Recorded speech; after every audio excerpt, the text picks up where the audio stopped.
Hey, Garage Logic fans, I do a podcast on the Garage Logic Network that comes out every Wednesday and Friday now, twice a week. But here's an important caveat. There is zero logic available in my show, in the formal definition of logic. Of course, life is a yin and yang kind of thing. There's the logic side, and then there's the what the hell side, which needs to get its exercise. So come for the what the hell and stay for the you've got to be kidding me. MISCHKE, now Wednesdays and Fridays, twice a week.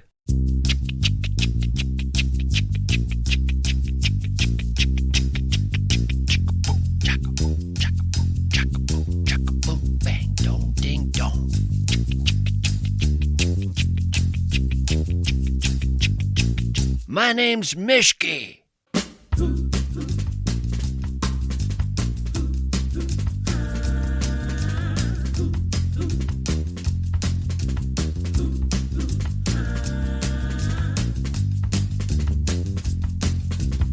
One, two, three.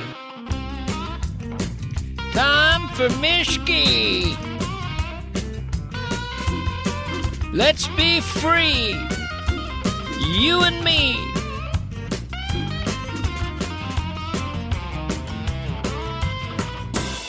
When I was a very young man, college kid actually, I read a book about Thomas Merton. Thomas Merton was, and for all I know still is, arguably anyway, the most influential American Catholic author of the 20th century. His autobiography, The 7-Story Mountain, sold over 1 million copies. It was translated into over 15 languages. He wrote over 60 other books and articles on topics that ranged from monastic spirituality to civil rights to nonviolence to the nuclear arms race. He ruffled some feathers, that Thomas Merton. He didn't stay silent like many expected a monk to do, especially a Trappist monk. He had things to say. But he also had his internal struggles, his demons, as people like to say, things he wrestled with in his attempt to harness a rather rebellious spirit and connect to some divine mystery. Anyway, when I read about Thomas Merton, this Trappist monk who lived at a monastery in central Kentucky, I was sitting in my dorm room at St. John's University in central Minnesota, which also had a Benedictine monastery. And I would see the monks walking in the woods near my dorm room in their black robes, like shadows in the twilight. Monks intrigued me back then, and they continue to. Thomas Merton became almost a one-man advertisement for monastic life in the 1950s. With the publication of his autobiography, The 7-Story Mountain, people looking for meaning in a world just coming out of a vicious world war and moving into the nuclear age, well, they looked at monastic life as an escape from worldly attachments, latching on to something deeper, some connection to the divine, to something ineffable, something eternal, something rewarding. Monasteries saw a surge, and they had Thomas Merton to thank for that. Merton eventually got his monastery, Gethsemane, to allow him and soon others to build tiny little buildings in their acreage where certain monks who wanted to could live as hermits, alone in the natural world, in a contemplative state. That had originally been against the rules. But Merton, ever the rebel, he pushed for it, and he got it. Now, Merton's little hermitage that he built became famous over the years. People still visit it today, actually, even though he's been dead for over half a century. Now, he was just one of the monks at Gethsemane, just one of the monks, building mysterious little structures in and around the wooded land there in the thousands of acres they had in Kentucky. But Merton had visitors. He wasn't always alone. He was too restless for that. In fact, I remember reading, sitting in my dorm room, thinking how odd it was to find a Catholic, especially a monk, so interested in people from other spiritual disciplines. He was attracted to Buddhism especially, But like monks you find in this world, he saw the ways in which a Zen Buddhist, an Advaita Hindu, a Sufi Muslim, a Kabbalistic Jew, and a contemplative Catholic monk could ultimately speak the same language. At the deepest level of spirituality, they could meet, find common ground. I was intrigued by the fact that at one time, Merton thought he would want to become a Hindu practitioner, and he asked a Hindu religious leader about it. This was before he ever arrived at Gethsemane. Now, you'd think the Hindu religious leader would say, "Heck yeah, come on board." But this Hindu guy, he knew the score. He encouraged Merton to explore the mystical depths of his own religious tradition. See, the labels weren't the important thing. The path was, and the paths, they were everywhere. Anyway, what I came to like about monks, no matter what religious tradition they came from, they went all in. These were not the religious office holders. These were not the people in the various religions handling the politics of it all. These were the deep divers, the mystics, the ones who wanted to know life at the deepest level. And I liked that about them. I liked their devotion. It would have been fun to interview Thomas Merton, but I'm a little late to that gig. There is a monk, however, named Brother Paul Quenin, who in his mid-80s is available for me to talk to. And like Thomas Merton, he's a Trappist monk. And like Merton, his monastery is Gethsemane in central Kentucky. In fact, Merton was Brother Paul's novice master when he arrived at Gethsemane in 1958. And Brother Paul has written a book, and I'm holding it in my hands. It's called In Praise of the Useless Life. And I'm a big fan of the useless life, so I wanted to interview him.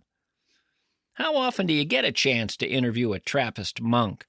It's hard enough getting them out of the monastery sometimes, let alone getting them to talk. But talk we did, and you'll hear it right after this break.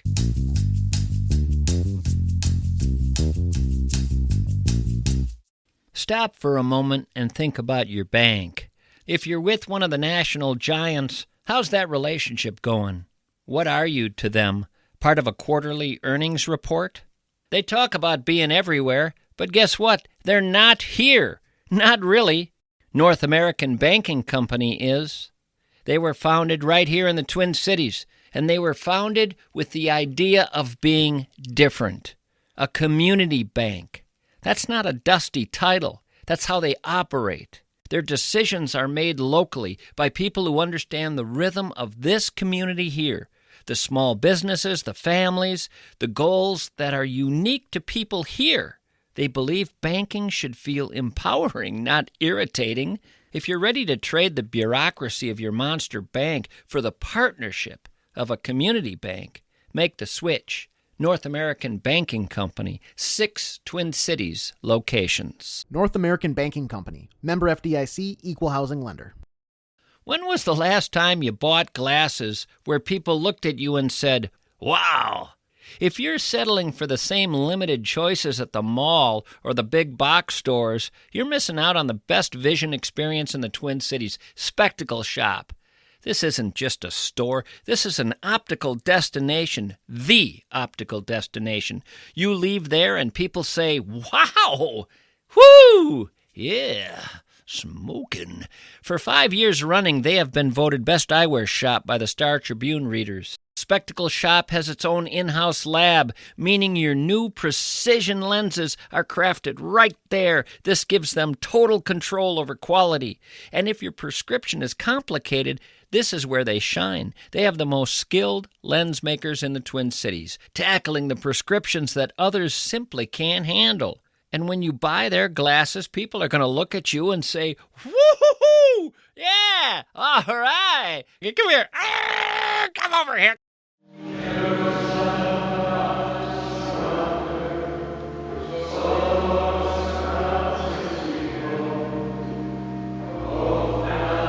Brother Paul Quenin has written a book called In Praise of the Useless Life, A Monk's Memoir. His book offers reflections on what it means to live each day with careful attentiveness, reminding us that beauty can best be seen in the uselessness of daily life, having a quiet chat with a friend, spending time in contemplation, in our vocations, and in the memories we make along the way. In Praise of the Useless Life, A Monk's Memoir. I welcome to the show now Brother Paul Quinnen. Well, thank you, Tom. I'm glad to be here. I'm delighted you're here because I've wanted an opportunity like this for many, many years. I don't have an opportunity, obviously, to sit down too often with a monk. I've been intrigued all my life by the monastic life. I had an opportunity when I was 12 years old to spend a good part of a summer at a monastery, not at all like the Trappist monastery there in Kentucky. This was a Crozier monastery in Nebraska. Mm-hmm. Crozier's, of course, much different in how they operate compared to those at Gethsemane. Right. But it was similar in that I was surrounded by men who had devoted themselves to a renouncing of a whole lot of things that could have been a part of their life, that is a part of a lot of lives. I was, in some ways, at 12 years old, surprised at how average they all were. Yes. By that, I mean they just seemed like regular guys. I think you would find that here, too. And I think when you're a kid, you expect them to, occupy this lofty perch and be walking around with a halo. And I was delighted by this, and I got along with all of them, and I had wonderful experiences with all of them, and they had wonderfully different personalities. Yeah. And they were as varied as people would be anywhere, and as varied as you would find anywhere in the world. The only thing that tied them together was that they had pursued this vocation, but otherwise they were fantastically different in their interests and what they wanted to talk to me about, and their sense of humor and their passions. To leave the world, you have to be something of an individualist to leave the world and your family and the normal way of life that people live in the world and enter into, something completely different. Very individualistic thing to do. But there's a cure to that individualism in the fact that you are teaming up with a group of other men who will, in a way, control your life, not completely, but I mean, obedience is a very important part. It's a cure to individualism, and yet it takes a kind of individualism in order to do the thing in the first place. Are you trying to rid yourself of a certain individualism when you become a monk? Are you actually consciously trying to rid yourself of a certain personhood to be connected to something larger that makes you disappear a little bit? Yes, in a way, I think that's true.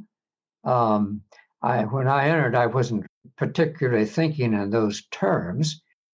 And then, of course, individualism, to be individualistic is one of the prime problems in modern monasteries. So individualistic to start with when we come in. I was once told by a spiritual director, I'm too independent, and I'm still pretty independent. But I think I've struck a balance here. When you went in at that age, 18, was it? 17 and a half. What would you have told your friends your reason was? I don't think I was able to tell any of them, family or friends, anything that would be satisfactory. I was still trying to figure it out myself. I had learned from the catechism, why were you put on earth? To know and love and serve God in this life and to enjoy him forever in the next life. And that's not a very satisfactory answer to people, but actually that was what I was following. That's what I was thinking of in my heart. You make this leap, which is an extraordinary leap. It's not similar to becoming a parish priest. It's not similar at all to becoming a missionary. Many of the Crozier monks who I hung out with when I was 12 years old in Nebraska spent a lot of time overseas as missionaries in New Guinea, for instance. Very different in life. You were going away to a Trappist monastery where you were going to have this very simple life, a life of contemplation and prayer and work. There were chores to do, there were tasks every day, as there would be with any situation where a group of people are running a community. But it was very different from anything you had known from birth to 17 and a half. This is from your book. You're in your 80s now, and you say, "Ask me, have you found what you wanted in this life? And I will likely pause and answer in the most essential sense, yes, I have.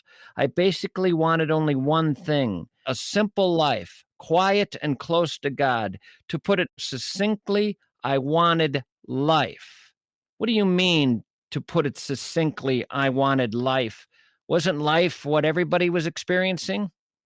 I wonder about that. I think they take life for granted.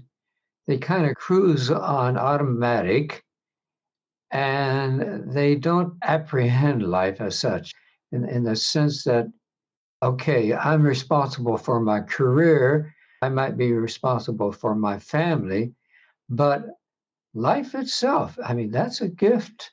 And it in itself is a thing that we have to receive as a gift.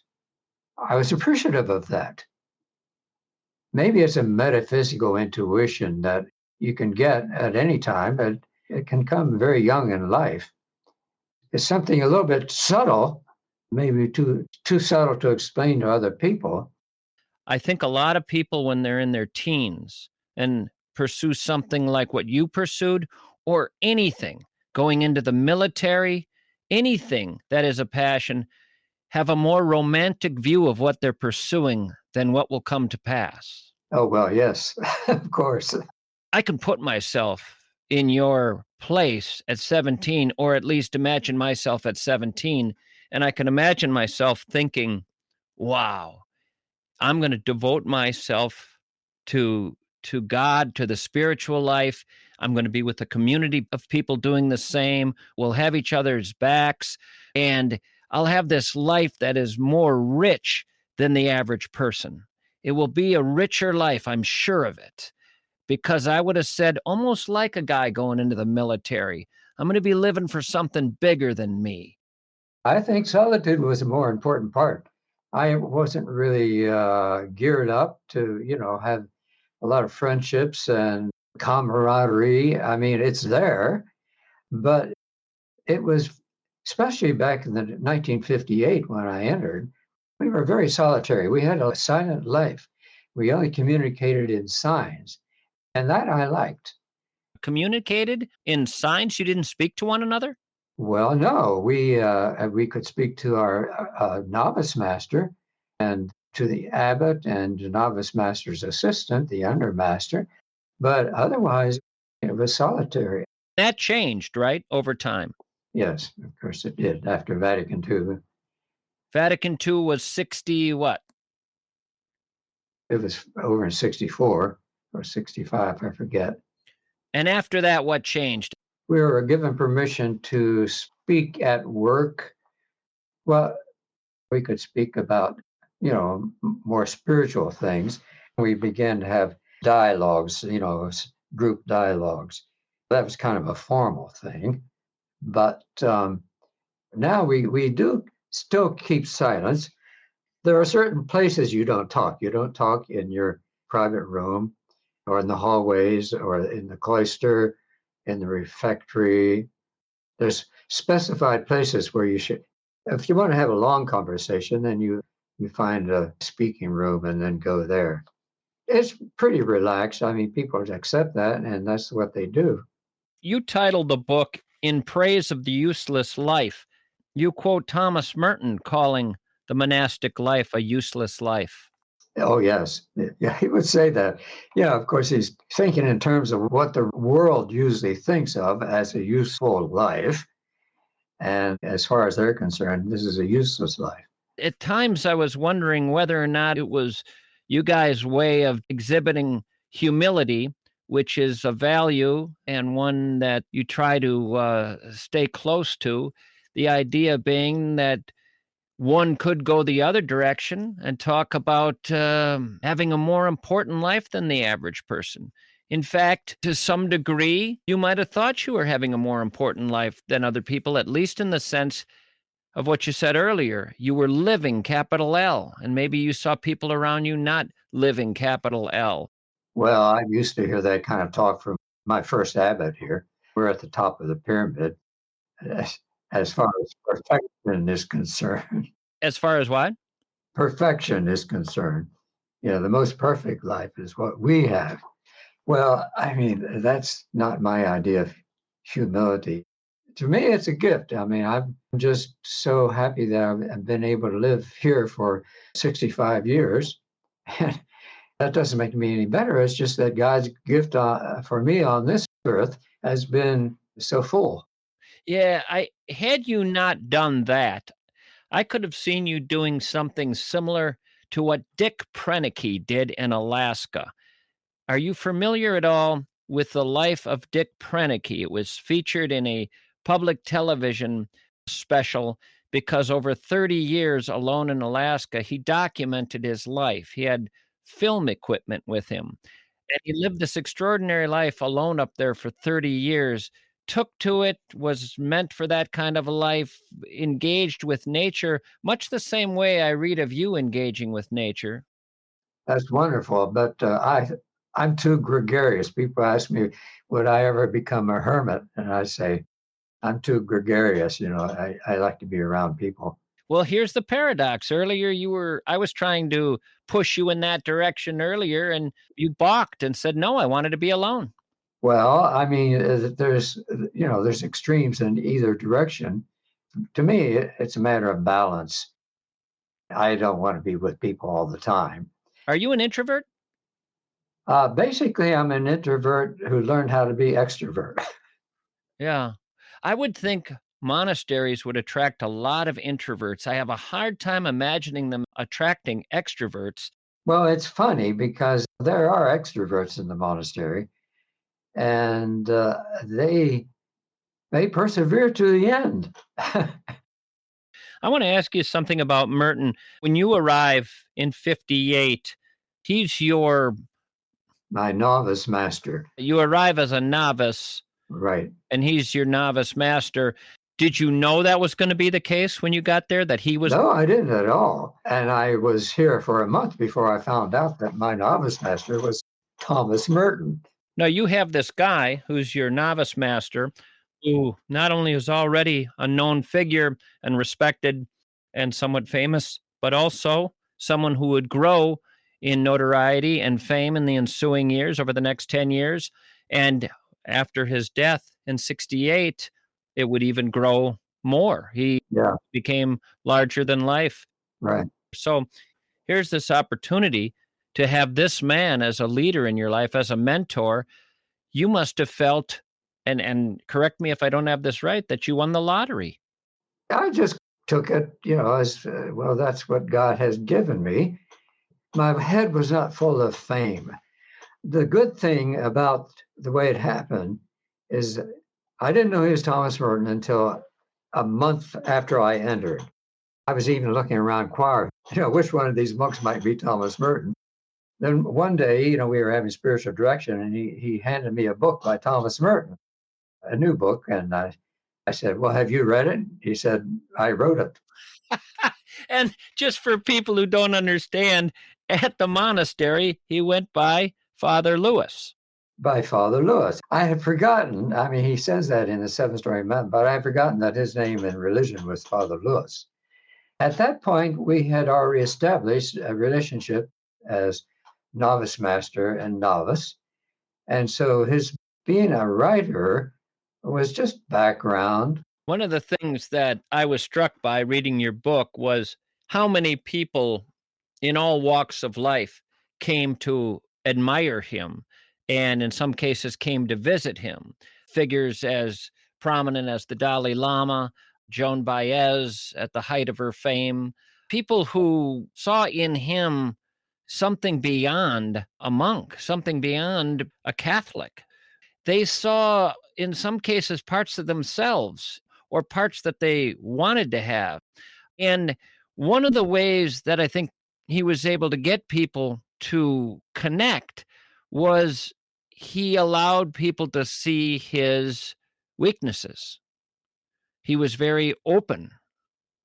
And that often helps with people who otherwise see a monk on some lofty spiritual pedestal they can't relate to. Yeah. He would speak about his inner poverty. And I think that was, I mean, that's how he experienced the spiritual life to a great extent. In a sense, it's the experience of the absence of God rather than the presence of God. For all his writing, he might have felt like it was kind of fruitless. His spirituality was more like St. John on the cross, it was the way of darkness, the way of emptiness. And that's why he was so fascinated with Buddhism, because, the emptiness is such an important aspect of their approach to meditation. His interest in other religions and the idea there are many paths attracted these other people to him as well. All of a sudden, he wasn't as threatening. It's far more threatening when someone tells you they have the way and you don't. Of course, yes. Right. Yeah, that's true. He transcended his situation. Yeah. And I think we all have to do that. One of the things that poverty speaks to me, and I'd be curious to get your take on this, the poverty seems to come from, you say it's the part where you're disconnected from God. Well, it's the experience of being disconnected, The experience of being disconnected. not really comprehending and maybe not even feeling who you are connected with. Okay, well, that's another way of saying it. But the reason it makes sense that one would feel that way is you're talking about connecting to something Yeah. that you really can't see, that doesn't really knock on your door and walk in and give you the scoop. Yeah. Might happen occasionally. And I would say even sometimes when it happens, there are people who question, was that really what it was? Or was that just another part of me? In other words, it's hard to follow something in a concrete world that is not concrete. Yes, of course. So it's inevitable. Yeah. I wouldn't even trust anybody who said, nope, no poverty in me. I get the whole thing. It all makes sense. Yeah. Yeah. One of the things that was so refreshing to me after Mother Teresa died was to learn of her doubts and depression, Uh-huh. because all of a sudden she was human and her pursuit became all the more impressive because she's pursuing it in spite of all of that. Yes. And with Merton, I'll tell you something. You said at one point in your book that people who are married are more intrigued by the fact that at one point in his life, he actually fell in love with a woman while he was a monk and then realized, I can't go down this road. I've given myself to God as a Trappist monk, and he ends up going back, and then he dies a couple years later. But plenty of people are intrigued by this because, again, it was easier to relate to him then, because I think a lot of people also watch you guys go into this monastery and say, okay, it's one thing to pull off not being in the neighborhood, not hanging out at the hardware store or at the VFW or going down bowling with the guys, but now to take out a relationship, getting married, possibly children. I mean, it's extraordinary to a lot of people on my side that one is able to do this. And I say, do it with joy, not just do it as in like a sentence, but with joy. Yeah. Yeah. Yeah.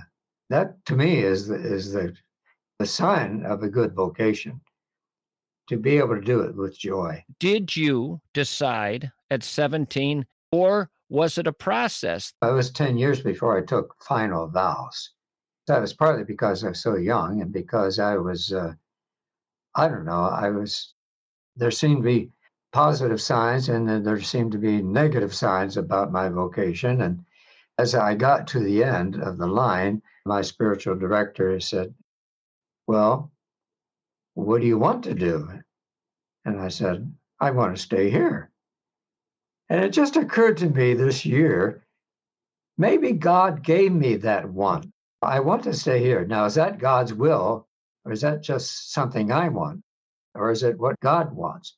Well, it just occurred to me this year to have that want was God's desire. God wanted me to have that want. That's kind of the insight I got.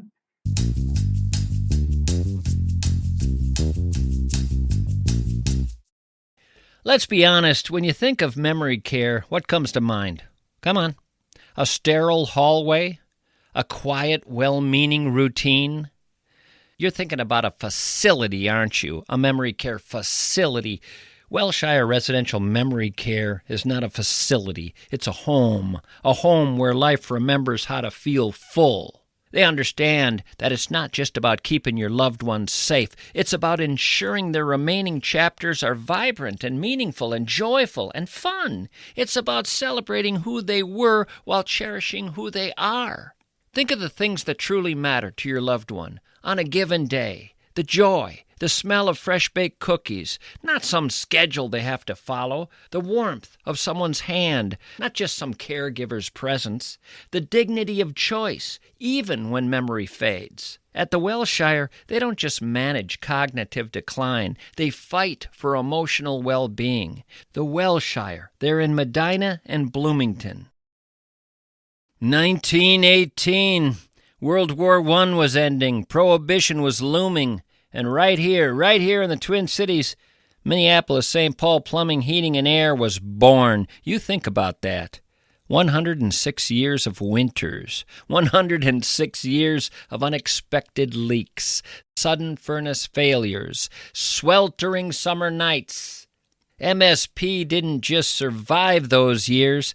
They plumbed them, they wired them, they kept them comfortable. Most companies sell you a service call. Minneapolis St. Paul Plumbing, Heating, and Air, they sell you peace of mind, forged over a century. When you call MSP, you're not talking to a recent startup, reading from some manual. You're talking to a legacy, people. You're getting the accumulated wisdom of 4 generations who've seen every single system, every pipe, every conundrum, every breakdown, and every smile as they've exited, heading back to the shop.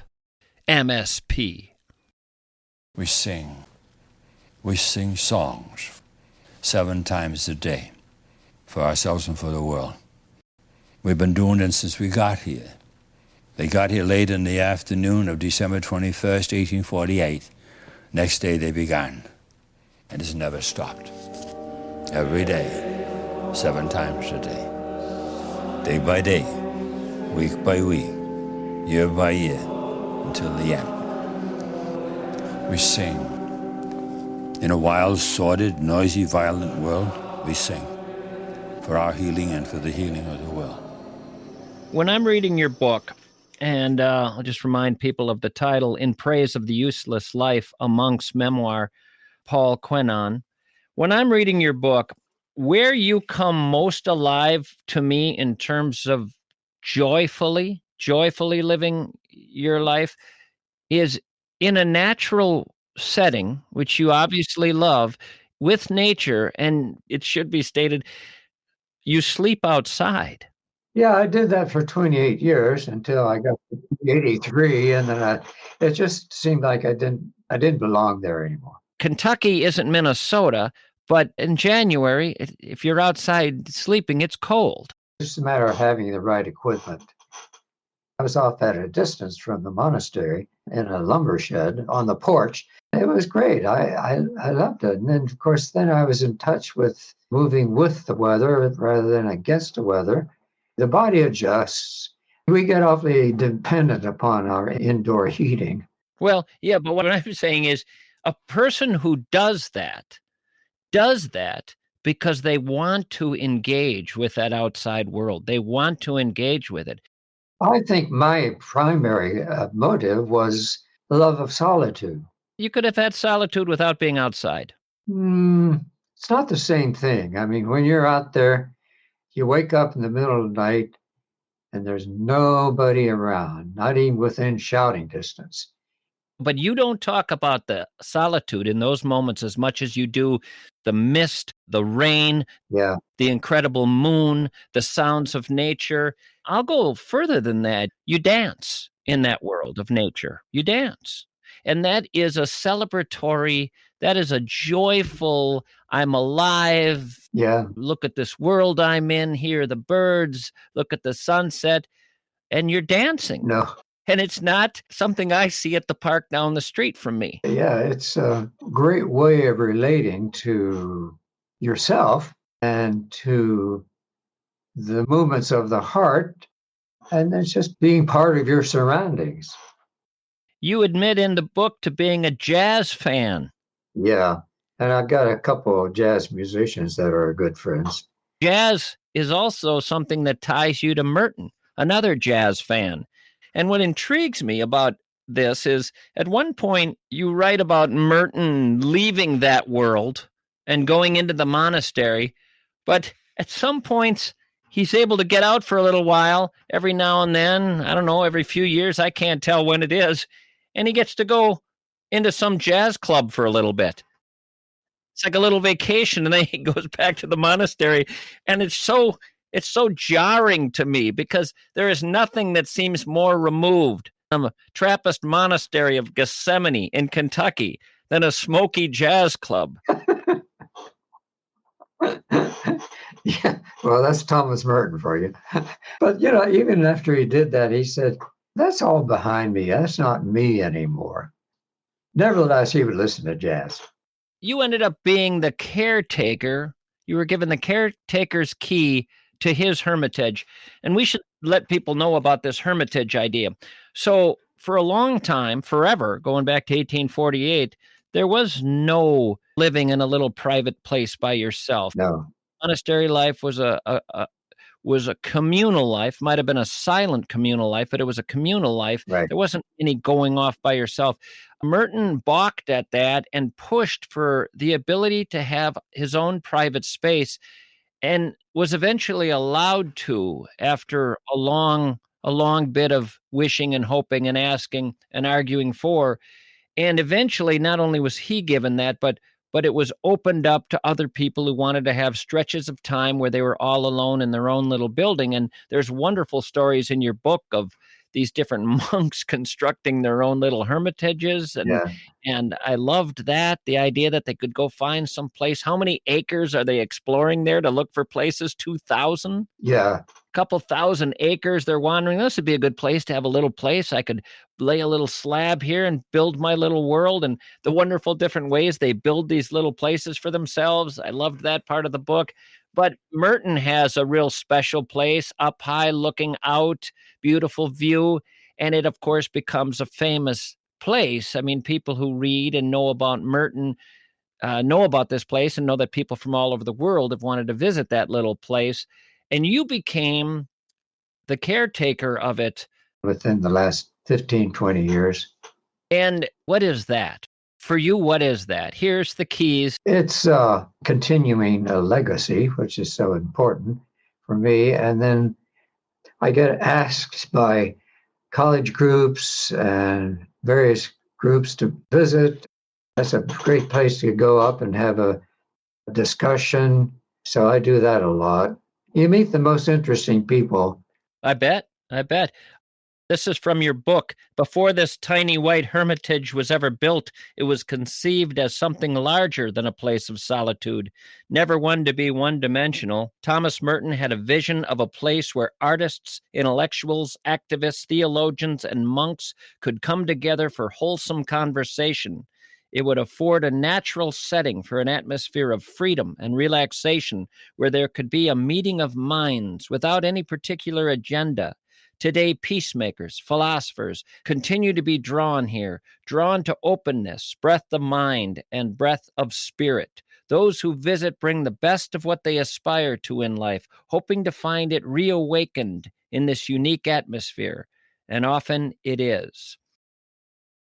If that was his dream for that hermitage, he sure wasn't thinking of it solely as a place for his personal prayer and private time and time alone. He was thinking bigger. Oh, yes. That's like him. It's happening. Continues to happen now. I just, last week, Kathleen Norris, the author, she was in Louisville. And so she came out here and I brought together a group of writers and poets. And a musician, and we had a wonderful afternoon and evening. I don't have a whole lot in common with you and Thomas Merton, but I have one thing for sure in common with you two. My favorite poet has been for decades Emily Dickinson, and that was his, and that is yours. Oh, yes. Well, I wouldn't say it was his. He talks about her as a kindred spirit, as almost a sister. It's as glowing as a poet has ever been spoken about. That's true, yeah.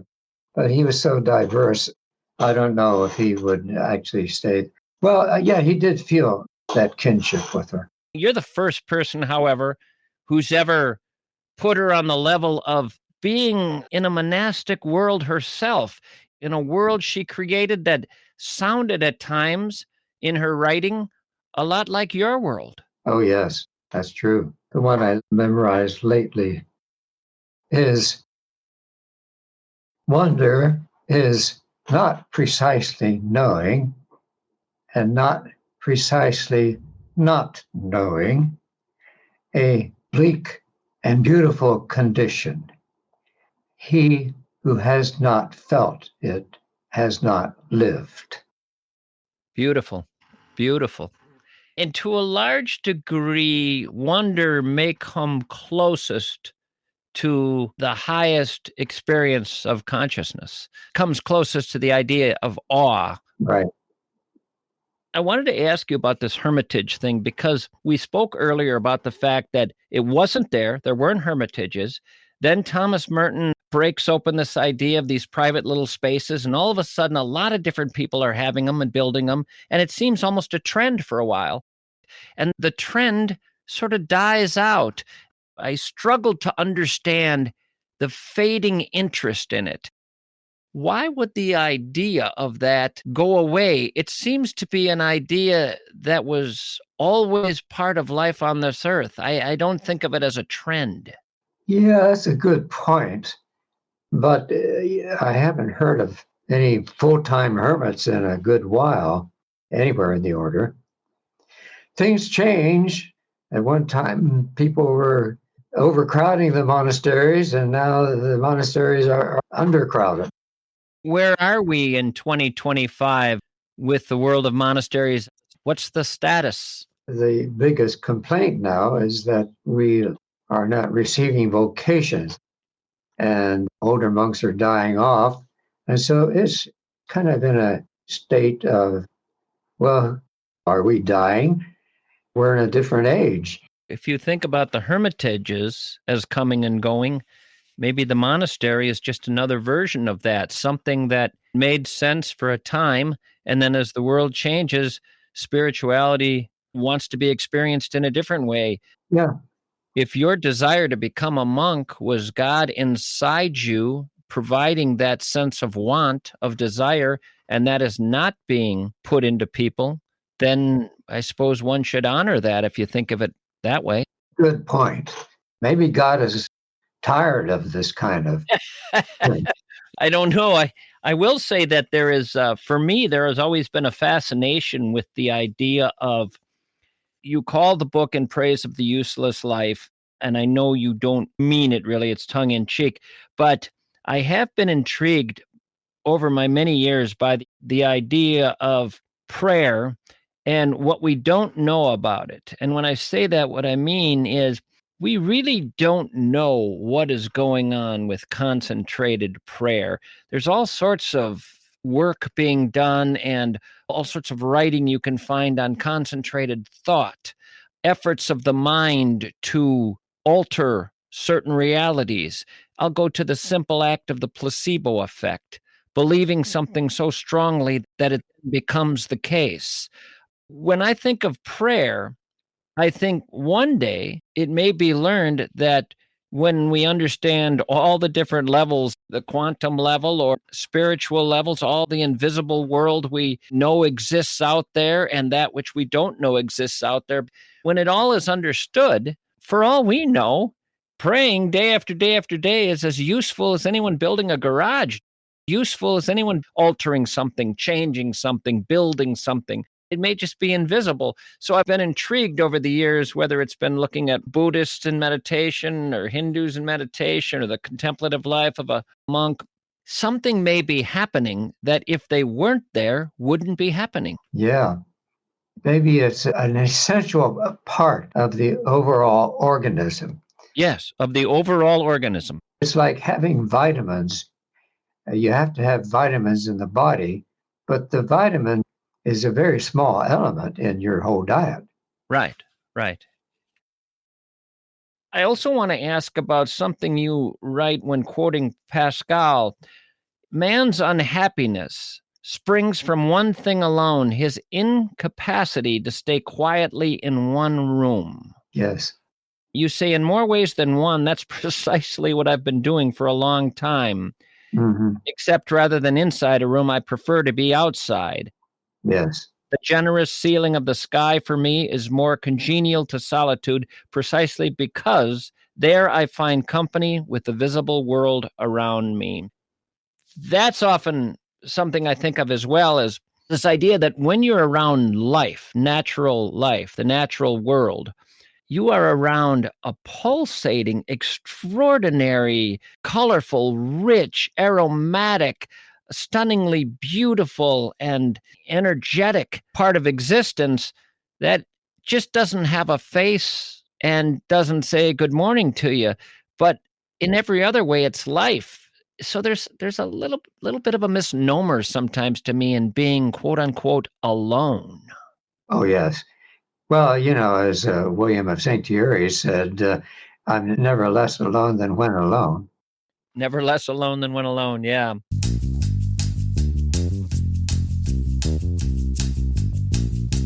Stop everything. Look around your house. Do you see a crystal ball? A map to buried treasure? A giant magic 8-ball that screams, buy low, sell high? No, because you're probably managing your retirement savings like an amateur magician with a broken wand. You're spinning plates, juggling mutual funds, hoping your 401k doesn't suddenly vanish in a puff of smoke. It's time to stop guessing, people. It's time to stop the financial stress theater. Meet Josh Arnold. He's not a guru. He doesn't wear a silk robe. He just has 40 years. That's 40. 40 years of relentless experience advising people on their investments, their retirement plans, their IRAs, 401ks, complicated mutual funds. 40 years. He'll give you 48 minutes on the phone free. Free. You call him. You talk to him. Josh Arnold. 952-925-5608. Investment services offered by Josh Arnold Investment Consultant, LLC, a security and investment advisor. Past performance is no guarantee of future results. All investments involve risk. Tommy MISCHKE is a paid endorser. I'm a car salesman. I want to shout about monthly payments. We got a deal. Shut up. We all know how car ads sound. This is about something else. It's about the moment you're standing in your driveway staring at the car you have now. Maybe the door handle sticks. Maybe the engine light just winked at you again. That moment is when the search begins.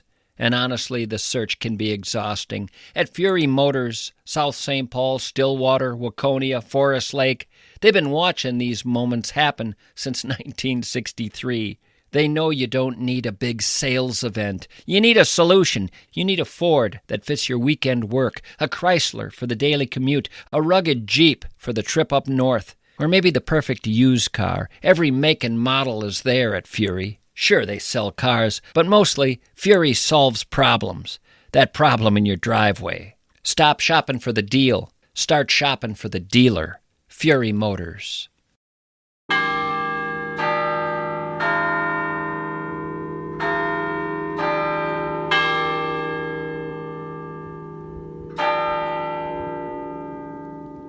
You quote Plato saying, life is to be lived as play. Play is an interesting word. The philosopher Alan Watts used to say, we are to play in this world. Yes. What do you think of when you hear that term play? Well,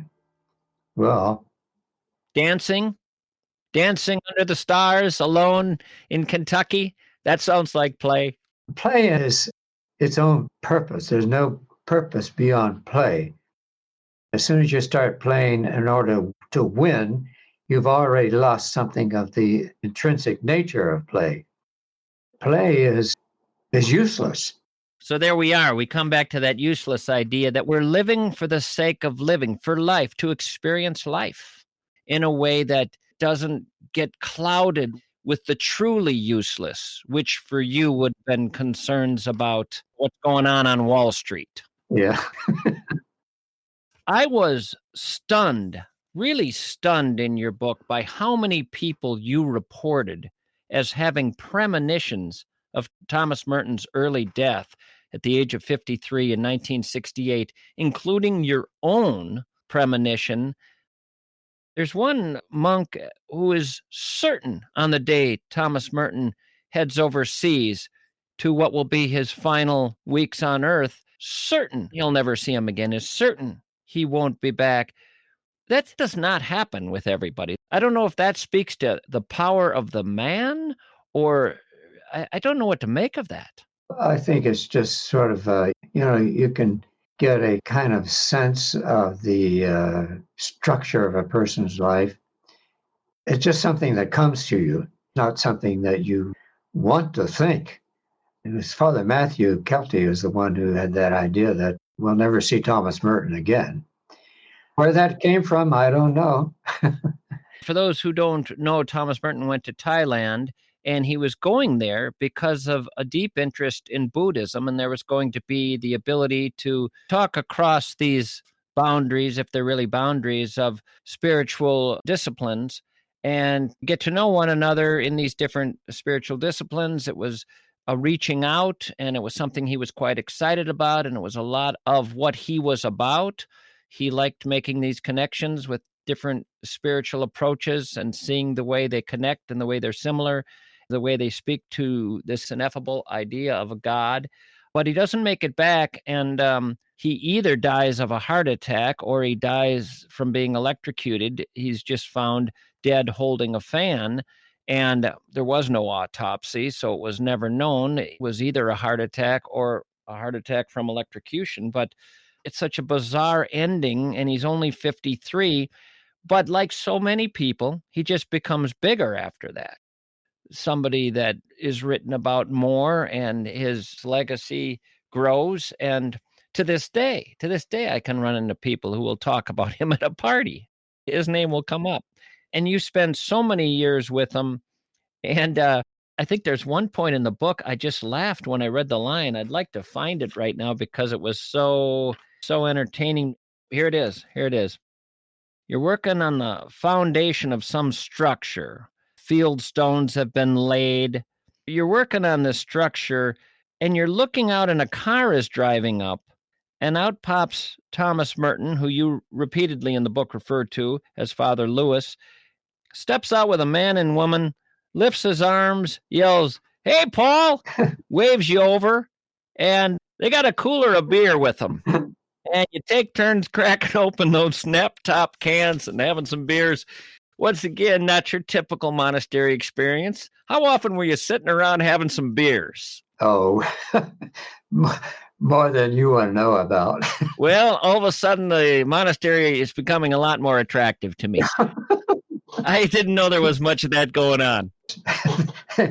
I'd sure like to get down to Gethsemane. I'd like to see that world down there. I've read a lot about it, and I've read a lot about Merton, and it sounds like I get the feeling people go there, and it probably is more the case with the Hermitage that Thomas Merton built. I have a feeling people go there to feel something they don't think they can necessarily feel at home. I think that's true. They're pilgrims, they're not tourists. I hear it over and over again. They say, "I feel like I'm at home." They say, "I'm now at home."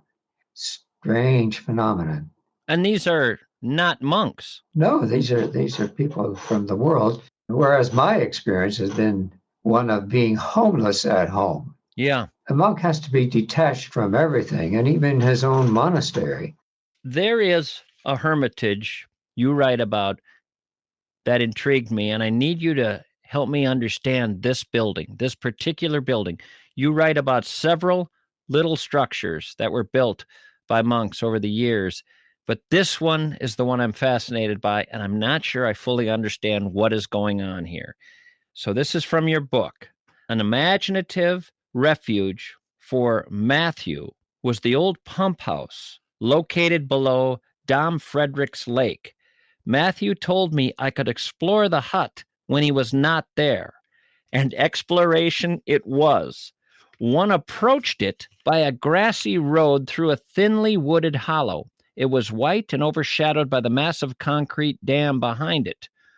On opening the door, I was stopped dead by a blank wall. I could not enter unless I wedged into this tiny entry, literally got myself cornered, and closed the door behind me. Then everything fell dark. When my eyes adjusted, I could see enough to turn to the left, where immediately I was confronted by myself in a full-length mirror. There were lessons in all this. What happens when you enter solitude? You first get yourself into a scary, dark corner. Then you see light, and it is yourself you have to face. Yourself you have to approach. Yourself you have to move on from. Next, a turn to the right found me treading the cover of a dark pump well. Would it hold? What subterranean dangers lay below? Bravely treading across the grate, I stepped straight into a holy space, seeing an icon of Christ, a shelf with incense, prayer beads. Another turn led to a brighter wall covered with symbolic, enigmatic forms from the I Ching, an ancient divination text that Matthew consulted and that he studied, along with Carl Jung's commentary on the Book of Job. Matthew was exploring the unconscious, and this bright corner was the station of enlightenment. A fourth turn brought me to a happy scene, a window looking out on the woods, on a shallow pond of dark water, and the road I arrived upon. A guitar hung on the wall, a cowboy hat. There was a rocking chair, a bookcase, a landscape painting, a place to relax and to reflect. Such runs the course of the solitary life as Matthew understood it and practiced it. What a little place. Oh, yes. That guy put some thought into that little structure. Matthews has passed on now. He lived to be 95, I think. How long ago did he die? 10 years, I think. You don't have any premonitions of your own death, do you? I have a premonition that I'm going to live to be a very old man. Good for you. I've been waiting for a premonition like that. I don't hear those often enough. Well, it came upon me after my twin sister died. I had a twin sister, and she died at the age of 54. It came upon me. She died young. I'm going to live to be a very old man. We have one brother here now who's 102. This Father Augustine intrigues me. I found myself wishing I had met him. Father Augustine came to the monastery as a widower. He had a grandson living and had been ordained a priest in Brazil. In his youth, he had traveled Europe in a family circus as a clown. It attracts all kinds, doesn't it? Yeah, we've got several divorcees here. They get divorced and they say, you know what? I'm not going to give it another shot. Yeah. I'm going to give this monastic life a shot. Maybe that's what I should have been pursuing from the get-go. Yeah. I haven't tried to pick their brains. Oh, I'd be a terrible one to be running around your monastery. Not only wouldn't I shut up, but I'd be picking everybody's brain. Yeah. This Augustine had a keen interest in Buddhism and Hinduism. You know, there was a time when I would have thought that even having a keen interest in Buddhism and Hinduism as a Catholic monk would have been frowned upon. Oh, sure. Do you think that that interest is primarily, as far as open interest, is primarily just a post-Vatican II thing, that the 60s opened that up? It certainly made it more common, but that was already happening in Europe before that. Benedictine monks, such as B. Griffiths, went to India and took on the saffron robes and started a ashram. Later was joined by Henri Lassault from France, and he became Abhishektananda. He took a Hindu name, and he became a very holy man. And now his journal has been published by Monkfish, John Sweeney as the editor. That came out this year or last year, I believe. There is a fascinating chapter called Unexpected Visitors in your book, In Praise of the Useless Life. And you write, just the other day, I took a strange walk on the wooded shortcut to Father Lewis's hermitage. Once again, that's Thomas Merton's hermitage, enjoying an unusual visit with a most unlikely woman, a folk rock singer from New Zealand named Kimbra. So she's this lively, graceful, young, long, dark-haired woman who really was fascinated by the monastery, by Merton. You told her that when Joan Baez was visiting, she could not resist running through the open field. Sort of had this thrilling experience of just being there as a human being. And you go on to write about other people who have dropped by and visited. I don't know why stuff like this just intrigues me, but I'll read right before that. We talked about many things, this is Kimbra and you, including a love we share for the essays of Montaigne. I tried to understand what could cause her, a sensitive woman, to be attracted to rock music. Perhaps it's the attraction of opposites. For an introspective type of person, it can be something of a game to play shadows and masks with the outside world. Mae West was an example of this. Mae West, her apartment was full of religious pictures, and she was very devout. Also, recently, a filmmaker who makes slasher movies was here on retreat, and we got into a very deep conversation about playing a role while retaining self-knowledge and identity. Multiple things going on there. One is these people who you wouldn't expect to be interested in this monastic world being interested in it. Two, the idea that what they're doing with their life is sort of a theatrical mask of sorts, but it's not necessarily who they are. That's my interpretation of it. Yeah, and I think that's fair because often I think of this, if you do sometimes think of life as play and you take that Shakespearean idea of us as being actors, there is this thing you do each day, how you present and how you quote unquote play. And then in the quiet of the evening, in the dark, alone, or in a hermitage, there is more of a sense of who is at the heart of all this, who's under the mask. Yeah, I mean, as a community, we do the same thing every day, and it's part of the outer mask in a way. In a way, I am hiding myself in that crowd, in the interest of manifesting Christ, because that's Christ's play in us. You write, when things are working right. In other words, when things are as they should be there in Kentucky, there is this wonderful self-forgetting. Ambition and striving fade into the background, and life lived in God is sufficient. To just be alive, to move from day to day, to do the chores, to greet the smiles of others. That is a gift. That's the gift. That's the precious blessing. Gratitude becomes the intrinsic animation of daily prayer.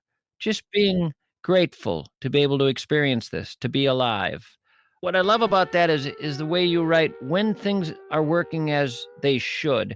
One of the things you learn in your book is from time to time, things don't work as they should in any life and with any monk. And then from time to time, things slide into this beautiful little flowing river and things are working exactly as they should. Yes. And when they are, you have that lovely description of what life is like. A very simple, beautiful life of gratitude, simply to be able to experience life. And for you, experience it most intensely in that monastic world. Yes.